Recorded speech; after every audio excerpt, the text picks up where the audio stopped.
साथियों, तो आज है युद्ध का 23वां दिन।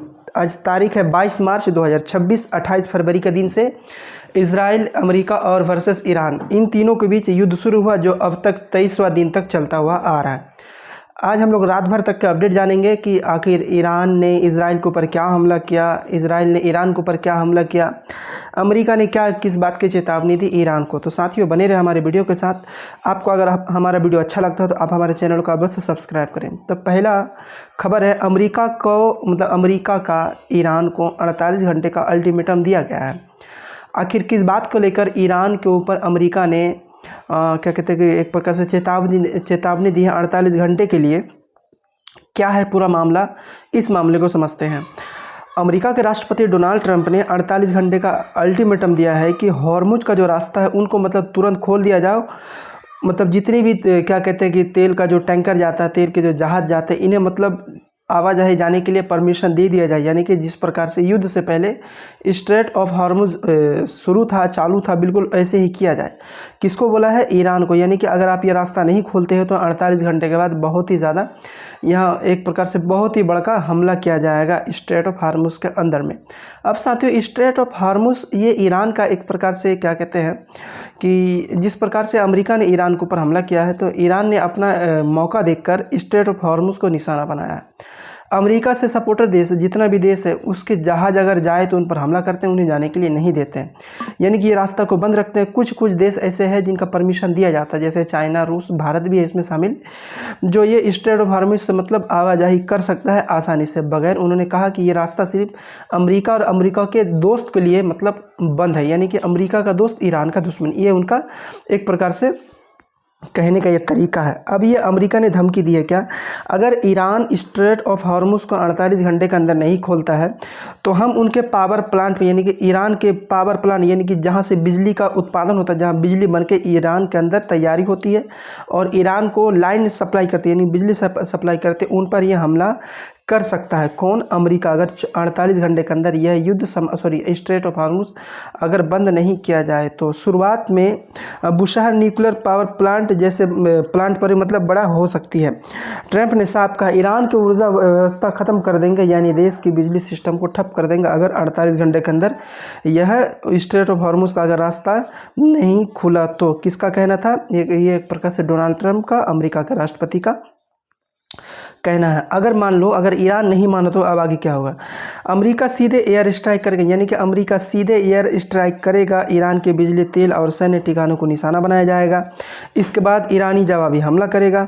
इजराइल भी शामिल होगा, यानी पूरे मिडिल ईस्ट इस बड़ा युद्ध में फिर से उन क्या कहते हैं, अमेरिका अपना एयरक्राफ्ट से, अपना अब्राहम लिंकन से, अपना क्या कहते हैं कि एयरक्राफ्ट से F-35 जैसे विमान से हमला करेगा। लेकिन इसका खामियाजा क्या कहते हैं कि मिडिल ईस्ट के देशों को इनका सहना पड़ेगा। अब साथियों, इसका अगर 48 घंटे के बाद अगर अमेरिका फिर बहुत ही ज़्यादा ज़ोरदार हमला करेगा तो इसमें फिर पूरी दुनिया को इसमें फिर भुगतना पड़ेगा।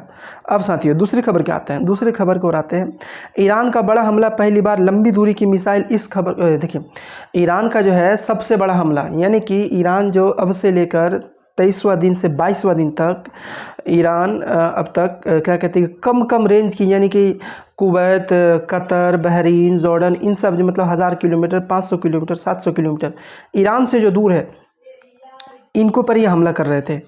यानी कि दूसरी खबर में ये बताया जा रहा है कि ईरान का सबसे बड़ा हमला, यानी कि सबसे जो हाई रेंज की जो मिसाइल है उन्हें इस्तेमाल किया गया है। यानी कि देखिए साथियों, अब आगे क्या इसका मामला क्या है? ईरान ने पहली बार इस युद्ध में सबसे लंबी दूरी, यानी कि लॉन्ग रेंज की मिसाइलों को, बैलिस्टिक मिसाइलों को इस्तेमाल किया है। यह हमला सिर्फ पास के देशों पर नहीं बल्कि हज़ारों किलोमीटर दूर तक किया गया है। किसका? ईरान के द्वारा से अमेरिका के जो क्या कहते हैं एक प्रकार से जितना भी वहाँ पे देश है, ईरान से 4000 किलोमीटर दूर तक, वहाँ पे एक प्रकार से वहाँ पे उन्हें हमला किया गया है। इससे यह मिडिल ईस्ट के साथ साथ यूरोप के कुछ ऐसे देश हैं, उन पर भी बहुत ही ज़्यादा खतरा मंडराता हुआ नज़र आ रहा है। किसका? ईरान के द्वारा से। ईरान लगभग 4000 किलोमीटर दूर तक हमला करके यह साबित किया है कि अमेरिका का अगर कोई दोस्त है तो हमारा दुश्मन है। अगर आपने अपना क्या कहते हैं एयर बेस यानी कि हवाई हमला अपने बेस से करने के लिए दिया गया, तो आप भी सुरक्षित नहीं रहेंगे। ईरान का बस इतना सही एक प्रकार से इशारा है। ईरान अब जैसे देखो जिस प्रकार से 4000 किलोमीटर दूर तक यह मिसाइल जो किया गया है ईरान से लेकर, तो यह लगभग बहुत दूर तक क्या कहते हैं कि लंदन, पेरिस अगर ये सब में जो मतलब जाकर गिर सकता है। कहाँ से? ईरान से दूरी 4000 किलोमीटर दूर तक है।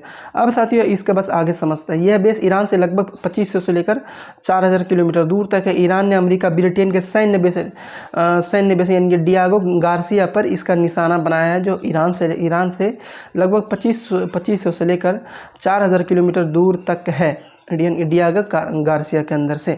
अब साथियों आगे समझ लीजिए मिसाइल की रेंज कितनी थी, यानी कि सबसे जो हाई रेंज वाली मिसाइल जो इस्तेमाल किया है ईरान ने, इसकी रेंज लगभग 4000 किलोमीटर दूर तक बताई जा रही है। यानी कि यह मिसाइल यूरोप के शहर लंदन, पेरिस, बर्लिन तक पहुंच सकती है, पूरे मिडिल ईस्ट को कवर कर सकती है। यानी कि पूरे मिडिल ईस्ट के साथ साथ यूरोप के कुछ शहर को भी यह कवर कर सकती है। ईरान की यह सबसे हाई रेंज बैलिस्टिक मिसाइल वाली यही मिसाइल। अब साथियों देखिए सबसे बड़ा सवाल है कि आखिर ये हमला क्यों किएगा, यानी कि जिस प्रकार से ईरान ने मिडिल ईस्ट को अपना निशाना बनाया, उस प्रकार से आप ये यूरोप के अंदर हमला क्यों कर रहा है, यूरोप को निशाना क्यों बना रहा है? सबसे बड़ा कारण यूनाइटेड स्टेट्स और इजराइल ने पहले ही ईरान न्यूक्लियर और सैन्य ठिकानों पर हमला किया था। यानी कि अमेरिका और इजराइल ने पहले ही ईरान के ऊपर उनके जो परमाणु ठिकाना उन पर हमला किया था। उसके जवाब में ईरान ने मिसाइल हमले शुरू किया। अब पहली बार लंबी दूरी की मिसाइल भी इस्तेमाल कर दी है। ईरान यह साबित करना चाहता है कि आप जो अमेरिका को अपना सैन्य अड्डा ठिकाना दे रखे हैं, ये तुम्हारे कोई काम की नहीं है। ये एक प्रकार से अपना फ़ायदा के लिए अमेरिका चाह रहा है। अमेरिका आपको सुरक्षा देने के नाम पर खिलवाड़ कर रहा है, ये बताना चाहता है। मिडिल ईस्ट को तो बता दिया, मिडिल ईस्ट वाले भी समझ चुके हैं कि इसको किसके पक्ष में जाना चाहिए, या फिर एक प्रकार से आत्मनिर्भर खुद की सुरक्षा खुद करना चाहिए। अब ईरान ने मिडिल ईस्ट वाले को यह एक प्रकार से संदेश दी है, अगर शेख लोग यानी कि वहाँ के मुस्लिम कंट्री जो है, मुस्लिम गल्फ़ के जो खाड़ी के देश, अगर नेता लोग समझ जाएंगे तो एक अच्छी सी ईरान के लिए मतलब कामयाबी, एक प्रकार से सक्सेसफुल थोड़ा सा रास्ता खुलेगा। मैंने रात में एक वीडियो बनाया था किस प्रकार से अमेरिका ने ईरान के क्या कहते हैं कि कुछ सैंक्शन हटाए हैं तेल के मामले में।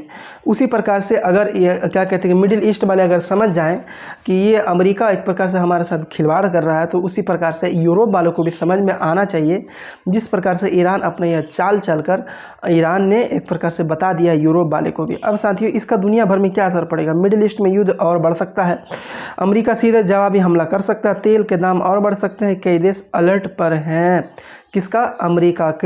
अमेरिका के जो मतलब जो सैन्य अड्डे हैं, इनको लेकर एक और न्यूज़ आई है। जो अमेरिका के जो सीनेटर यानी कि क्या कहते हैं युद्ध के जो सलाहकार माने जाते हैं लिंडसे ग्राहम, इन्होंने यह भी कहा है कि देखिए अमेरिका के जो बेस बने हुए हैं स्पेन में, जर्मनी में, इन्होंने हमारे युद्ध के साथ नहीं दिया है, तो हम उनके पास जो क्या कहते हैं एक प्रकार से एम्बेसी है, यानी कि उनके जो सैन्य अड्डे ठिकाने हैं, इस सैन्य अड्डे ठिकाने को हम ख़त्म कर देंगे।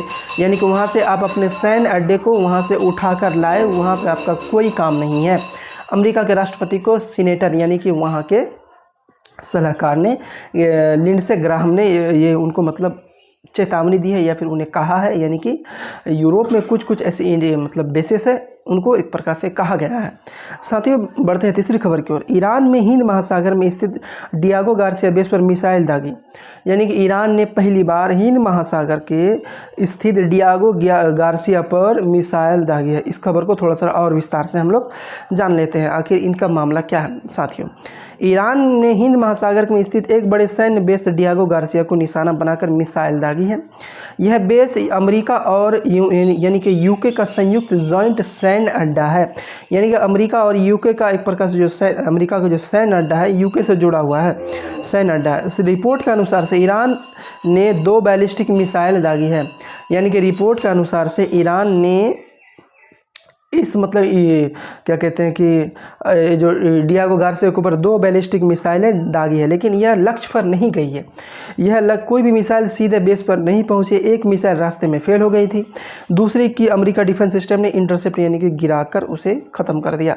यानी हमला निशाने पर नहीं पहुंचा, लेकिन घटना बहुत बड़ी मानी जा रही है। अगर मान लो यह तो एक प्रकार से नहीं पहुँचा वहाँ पर यूरोप के अंदर पे, यानी कि डियागो गार्सिया के अंदर में, एक को रास्ते में ख़त्म कर दिया गया, एक को मतलब वहीं पे ही इंटरसेप्ट अमेरिका की मिसाइलों ने इंटरसेप्ट कर दिया है।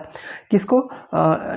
ईरान की 2 बैलिस्टिक मिसाइलों को। यह हमला बहुत ही बड़ा माना जा रहा है। माना क्यों नहीं जाएगा? क्योंकि ये जो मिडिल ईस्ट से लेकर अब यूरोप के अंदर जा रहा है, ऐसा माना जाता है कि मिडिल ईस्ट के बाद और मिडिल ईस्ट के साथ साथ अब मचेगा यूरोप के अंदर भी कहर, यानी कि ईरान का ये एक प्रकार से कहना है। अब इसका हमलों का सबसे बड़ा कारण इनके पीछे के 3 सबसे बड़ा कारण क्या है? पहली बार इतनी दूर हमला, यानी डियागो गार्सिया ईरान से लगभग 4000 किलोमीटर दूर है। पहले ईरान की घोषित मिसाइल रेंज करीब 2000 किलोमीटर थी, यानी कि ईरान ने घोषित किया था कि मेरे पास ज़्यादा से ज़्यादा मिसाइल की जो हाई रेंज की मिसाइलें हैं 2000 किलोमीटर दूर तक ही मिसाइल है। अब उसने इससे दोगुनी दूरी तक हमला करने की कोशिश किया। अब यह ईरान ने नहीं बताया था कि मेरे पास 2000 किलोमीटर रेंज तक की मिसाइल तो है, लेकिन 4000 किलोमीटर के लेकर इन्होंने यह घोषित नहीं किया था। यह कल एक प्रकार से साबित कर दिया है कि मेरे पास 4000 किलोमीटर दूर तक की रेंज की मिसाइल हो सकती है। जब इन्होंने 2000 किलोमीटर दूर तक की रेंज को घोषित किया है और 4000 किलोमीटर दूर तक की रेंज को मार रहा है, वहाँ तक पहुँच रहा है, तो हो सकता है 10,000 किलोमीटर दूर तक हो। तो यह सबसे बड़ा प्रॉब्लम अमेरिका के अंदर भी खड़ा कर सकता है, यानी कि अमेरिका के पास भी चाहे तो अगर ईरान ने इस चीज़ को अगर डिक्लेयर किया हो या ना किया हो, अगर उनके पास होगा तो ईरान अमेरिका के पास भी, यानी कि अमेरिका के न्यूयॉर्क जैसे शहर में, है ना, वहाँ पर भी अपना हमला को अंजाम दे सकता है अगर उनके पास ऐसी ऐसी मिसाइलें रही तो। अब साथियों, दुनिया के मतलब बड़े ठिकाने खत्म, यानी कि दुनिया के जो बड़े बड़े जो ठिकाने, लगभग ऐसा माना जाता है अमेरिका के टोटल देश में 100 से लेकर 80 सैन्य अड्डा है। किसका? ईरान, मतलब अमेरिका का। अब साथियों, आप इस चीज़ को समझिए, यह बेस अमेरिका के लिए बहुत महत्वपूर्ण है। यहाँ से बड़े बॉम्बर विमान उड़ते हैं, मिडिल ईस्ट में ऑपरेशन चलाए जाते हैं। मतलब ईरान ने सीधे अमेरिका की ताकत को केंद्र पर निशाना बनाया है। ईरान ने अमेरिका की ताकत को केंद्र पर निशाना बनाया है। युद्ध का दायरा और भी बढ़ सकता है। ईरान ने हमला क्यों किया?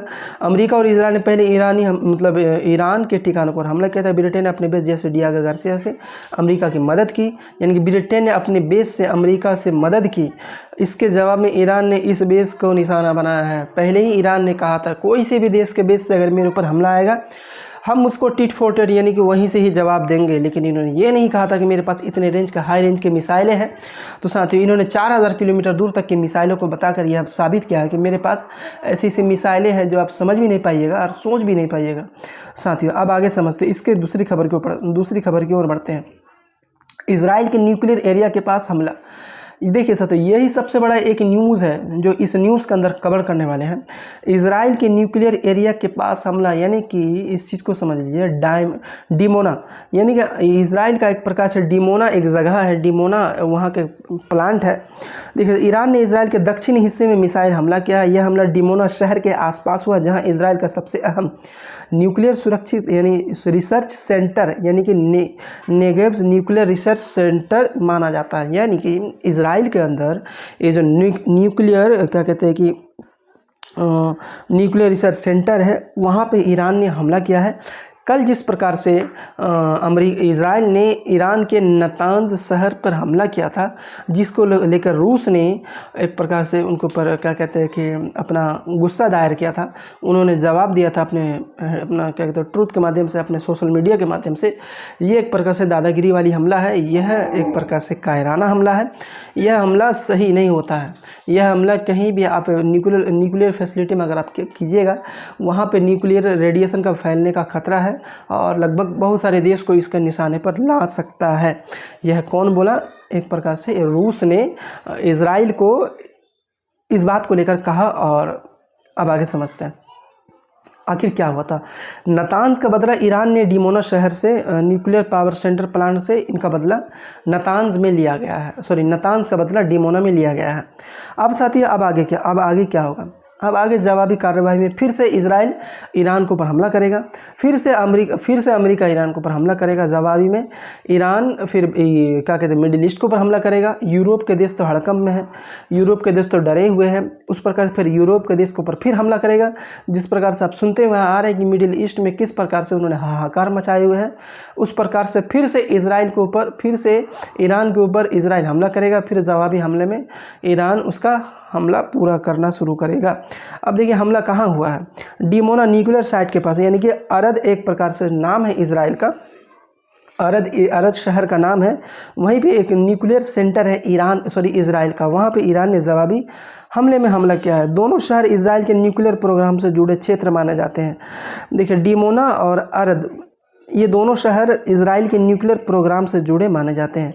कितना नुकसान हुआ, 30 से लेकर 100 लोग इसमें घायल, यानी कि अलग अलग रिपोर्ट्स के अनुसार से लगभग किसी रिपोर्ट्स में अब तक 100 लोग मतलब घायल बताया जा रहा है, किसी रिपोर्ट्स में अब तक 30 लोग घायल बताए जा रहे हैं। ये एक प्रकार से नुकसान का दायरा बताया। कई घरों और इमारतों को नुकसान पहुंचा है। कुछ जगह आग और मलबा गिरने की खबर है। खास खबर क्या है, मिसाइल न्यूक्लियर प्लांट के बिल्कुल पास गिरी, लेकिन न्यूक्लियर प्लांट को कोई भी सीधा नुकसान नहीं हुआ है। रेडिएशन लीक की भी कोई रिपोर्ट अब तक नहीं आई है। यानी कि जब मान लीजिए कोई न्यूक्लियर प्लांट के पास अगर कोई हमला होता है तो सबसे बड़ा डर रहता है कि रेडिएशन फैलने का, सबसे बड़ा डर रहता है। लेकिन ऐसे रेडिएशन फैलने का डर बिल्कुल अब ख़त्म हो चुका है। मतलब ऐसे वहाँ की रिपोर्ट्स अब तक नहीं है कि रेडिएशन फैलने का यह एक प्रकार से लीक हो चुका है। ऐसा माना जा रहा है कि वहाँ पे बिल्कुल अब तक सुरक्षित है। लेकिन 30 से लेकर 100 लोग, मतलब 100 लोग घायल हो चुके हैं साथियों। अब आगे समझते हैं ईरान ने इस पर हमला क्यों किया था। यह हमला सीधा बदला का मतलब क्या कहते हैं, रेटिलिएशन के बारे से मतलब बताया जा रहा है कि यह एक प्रकार से सीधा बदला, यानी कि जिस प्रकार से आपने नातान्स के ऊपर हमला किया है, हमने आपके डिमोना शहर, अराद शहर में हमने बिल्कुल जवाबी हमला किया है। तो अमेरिका और इजराइल ने ईरान के नातान्ज न्यूक्लियर प्लांट साइट पर हमला किया था। उसके बदले में ईरान ने न्यूक्लियर एरिया के पास मिसाइल दागिया, मतलब न्यूक्लियर के बदले न्यूक्लियर एरिया पर वार, यानी कि तुम हमारे पानी पर वार करोगे, हम भी तुम्हारे ऐसे पानी पर वार किया जाएगा। यह एक प्रकार से ईरान की चेतावनी है। अब साथियों बढ़ते हैं दूसरी खबर की ओर। दूसरी खबर की ओर क्या है, चौथी खबर की ओर, इजराइल और अमेरिका का जवाबी हमला और भी मतलब तेज होता हुआ जा रहा है। इजराइल और अमेरिका का जवाबी हमला, यानी कि इजराइल और अमेरिका मिलकर ईरान के ऊपर और भी ज़्यादा एक प्रकार से हमला को अंजाम दे रहे हैं। यूनाइटेड स्टेट्स और इजराइल मिलकर ईरान पर जवाबी हमला किया है। यह हमला ईरान के न्यूक्लियर मिसाइल और सैन्य ठिकानों पर किया गया था, जो कि यह युद्ध और भी घातक मोड़ लेता हुआ नज़र आ रहा है। लेकिन ईरान भी पीछे हटने का नाम नहीं ले रहा है। यानी कि ऐसा माना जा रहा है कि इजराइल और अमेरिका जो सुपर पावर नाम से घोषित है पूरे विश्व में, कि ये अमेरिका सुपर पावर है। अमेरिका अपने डॉलर के मुकाबले किसी को भी घर से उठा सकता है, किसी को भी डायरेक्ट मार सकता है अपने जीपीएस के सिस्टम के अनुसार से, अपने टेक्नोलॉजी के अनुसार से। ऐसा बिल्कुल सुपर पावर और इजराइल जो हमेशा युद्ध के मामले में अड़ा रहता है, यह दोनों मिलकर ईरान के ऊपर हमला और भी बहुत ही ज़्यादा हो रहा है। और ईरान भी इसको मतलब क्या कहते हैं कि पलटवार में पलटवार अच्छी तरह से जवाब दे रहा है। तो हमला में मतलब ज़्यादा और क्या है, जैसे न्यूक्लियर साइट पर हमला करना है ना, मिसाइल बेस और मतलब सैन्य ठिकानों पर हमला करना है ना, तेल और गैस इंफ्रास्ट्रक्चर पर मतलब हमला करना, ये सब एक प्रकार से मतलब हमले को और भी तेज़ी से माना गया है। समुद्री ऑपरेशन में मतलब हमला करना, ये सब मतलब हमले जो तेज हुआ है। आप साथियों यह समझ लीजिए यह जवाबी हमला क्यों किया गया, यानी कि इतना सारा जवाबी हमले में करना, यानी कि आप इस चीज़ को समझ लीजिए, अगर ईरान और अमेरिका और इजराइल ये आपस में और ही ज़्यादा अगर हमला ये करते हैं तो बहुत ही ज़्यादा इनको नुकसान लगभग सभी देशों को है, लेकिन इसमें सबसे ज़्यादा नुकसान अमेरिका को है। मैं एक वीडियो बनाऊंगा इसके बाद कि अमेरिका को आखिर इसमें क्या नुकसान हो रहा है। अमेरिका का अब तक कौन कौन सा फाइटर जेट जो मतलब कहने वाले B-2 बम्बर, पैट्रियट, F-16, F-35, ये सब जो B-3 क्या कहते हैं अपना एयरक्राफ्ट है, ये सब बिल्कुल किस प्रकार से उन्होंने ख़त्म कर दिया है ईरान ने। इसको लेकर सबसे बड़ा मतलब क्या कहते हैं नुकसान अमेरिका को पहुंचाया जा रहा है। साथियों मतलब अभी भी हमला बहुत ही ज़्यादा तेज़ी से होता हुआ नज़र आ रहा है, कहीं भी मतलब अब तक रुकने का नाम नहीं लिया। इस पर दुनिया के असर में तेल की कीमतों पर तेज़ी बढ़ सकती है। मिडिल ईस्ट में बड़ा युद्ध फैलने का और भी आसार बढ़ सकता है। यूरोप और एशिया तक मतलब इनका असर जा सकता है। अब साथियों इसको आसान भाषा में और भी समझ देखिए, ईरान ने पहले हमला किया था, अमेरिका प्लस इजराइल ने मिलकर बड़ा जवाब दिया। अब यह सीधा फुल स्केल युद्ध बताया जा रहा है। फिर बढ़ते हैं हम लोग अगली खबर की ओर। तो खाड़ी देशों में भी तनाव फैल गया, यानी कि अब इस खबर को विस्तार से समझिए। खाड़ी देश के अंदर एक प्रकार से क्या कहते हैं कि तनाव फैल चुका है।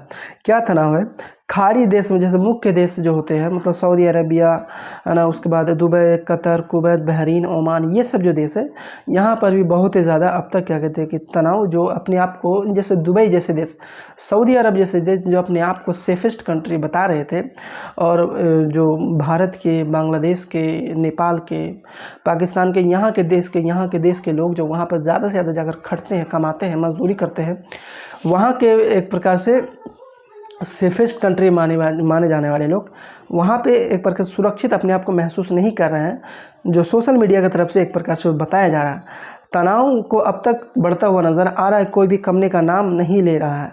अब कमने का नाम लेगा भी नहीं, क्योंकि जिस प्रकार से ईरान के नतांज प्लांट पर, नतांज के मतलब शहर पर जहाँ पे न्यूक्लियर पावर प्लांट बनाया गया है, वहाँ पे उन्होंने डायरेक्ट हमला किया है।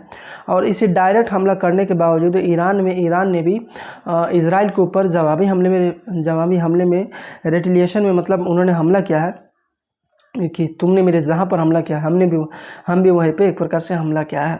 ये क्या कहते हैं कि युद्ध अभी भी ख़त्म करने का कोई भी किसी प्रकार से ना अमेरिका पीछे हट रहा है, ना इजराइल पीछे हट रहा है, ना ईरान पीछे हटता है। अमेरिका जानता है अगर हम पीछे हट गए तो सुपर पावर, एक प्रकार से इनका सुपर पावर होना मंडरा सकता है, इनको कोई भी छोटे से छोटे देश आंख दिखा सकता है। साथियों, अब बढ़ते हैं हम लोग अगली खबर की ओर। अगली खबर क्या है? अगली खबर, हार्मुज जल डमरूबंद मतलब लगभग बंद है, यानी कि हार्मुज स्ट्रेट लगभग से अब तक बंद है। हार्मुज लगभग अभी तक से मतलब बंद बताया जा रहा है। अब देखिए, इसमें दुनिया के सबसे मतलब 20% तेल यहाँ पे सप्लाई किए जाते हैं। 20% तेल अब तक यहाँ से मतलब पूरे देश में सप्लाई किया जाता है। यानी कि यही कारण है कि अमेरिका ने स्ट्रेट ऑफ हार्मुज को 48 आवर्स के लिए मतलब उनको एक प्रकार से कहा है कि आपको 48 घंटे का हम समय देते हैं कि आप स्ट्रेट ऑफ हार्मुज को खोल दें, और खोलने के बाद आप एक प्रकार से उन पर जो तेल की आवाजाही है, एलपीजी के, सीएनजी की जो आवाजाही है, उन्हें सुरक्षित आने जाने के लिए दें। इन्होंने, अमेरिका ने ईरान को एक प्रकार से लेकर चेतावनी दी है, लेकिन ईरान ने अब तक नहीं माना है। अब 48 घंटा अब तक मतलब इनका समय सीमा शुरू हो चुका है। अब आगे क्या होगा, लेकिन अब देखने वाली बात होगी कि आखिर अमेरिका इजराइल ईरान के ऊपर कितना और भी घातक हमला कर सकता है स्ट्रेट ऑफ हार्मुज को खुलवाने के लिए। साथियों, अब बढ़ते हैं हम लोग अगली खबर की ओर। चलिए साथियों, अब हम लोग दूसरी खबर को पढ़ते हैं। दूसरी खबर ये है, यानी कि अगली खबर ये है, इजराइल का दावा, ईरान की ताकत कम हुई है। इजराइल यह दावा कर रहा है कि ईरान की ताकत एक प्रकार से कम हुई है, लेकिन ऐसा बिल्कुल नहीं है। इजराइल और अमेरिका एक प्रकार से बौखला गए हैं कि लगभग 23वां दिन जो ईरान जो रेटिलेशन कर रहा है, यानी कि रेटिलेट कर रहा है, यानी कि उनको जवाबी हमला कर रहा है।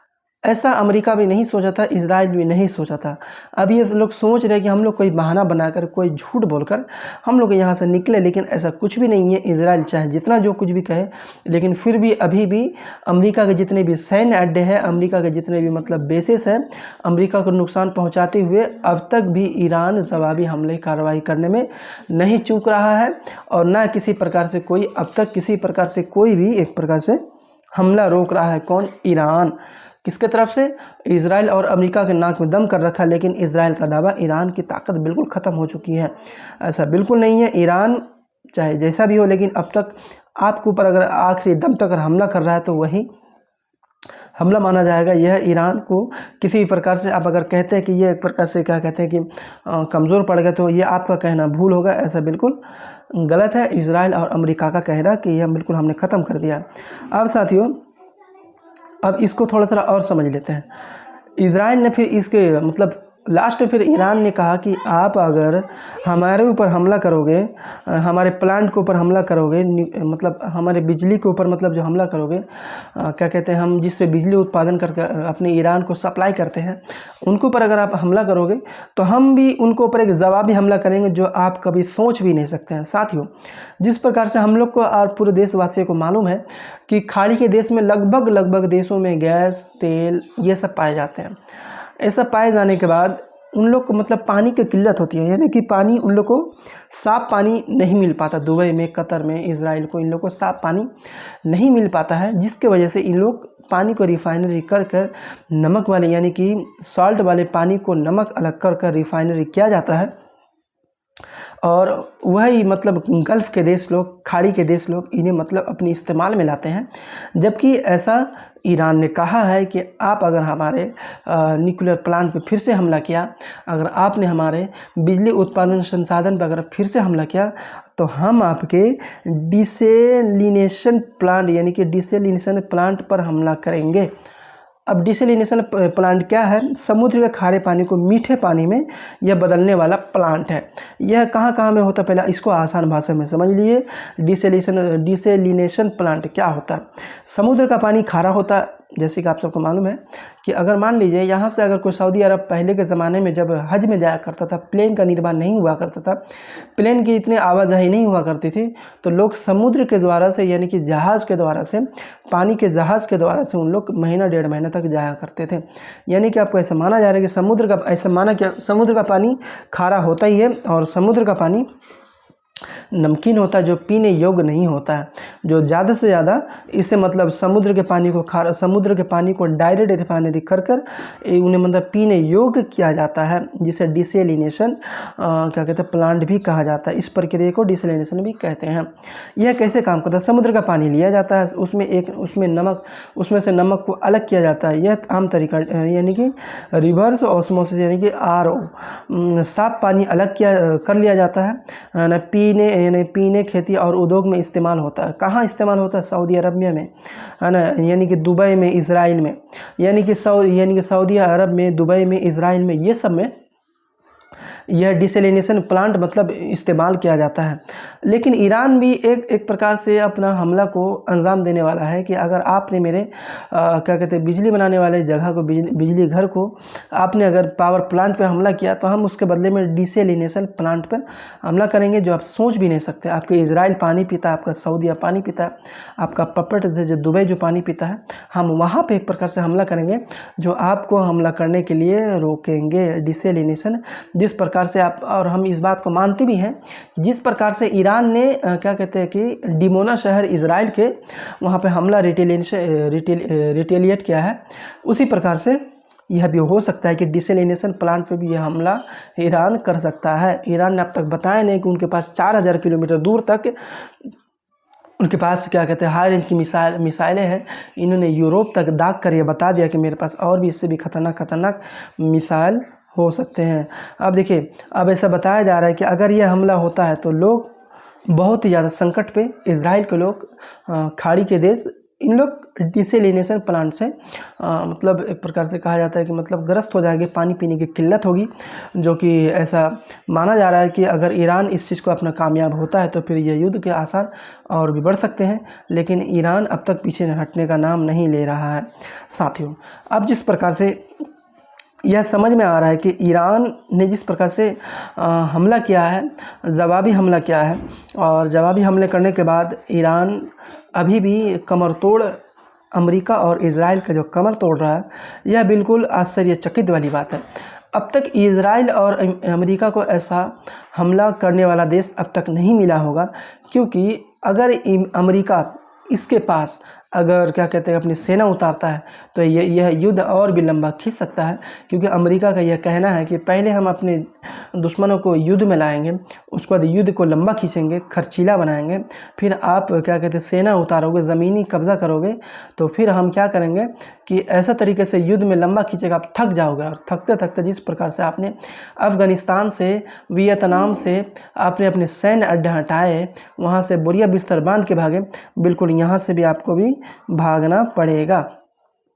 अब साथियों, बस आज के लिए इतने समझते हैं। जो रात भर तक के अपडेट थे, हमने रात भर तक के अपडेट आपके सामने साझा किया है। आपका अगर हमारा वीडियो अच्छा लगा तो आप हमारे चैनल को अवश्य सब्सक्राइब करें।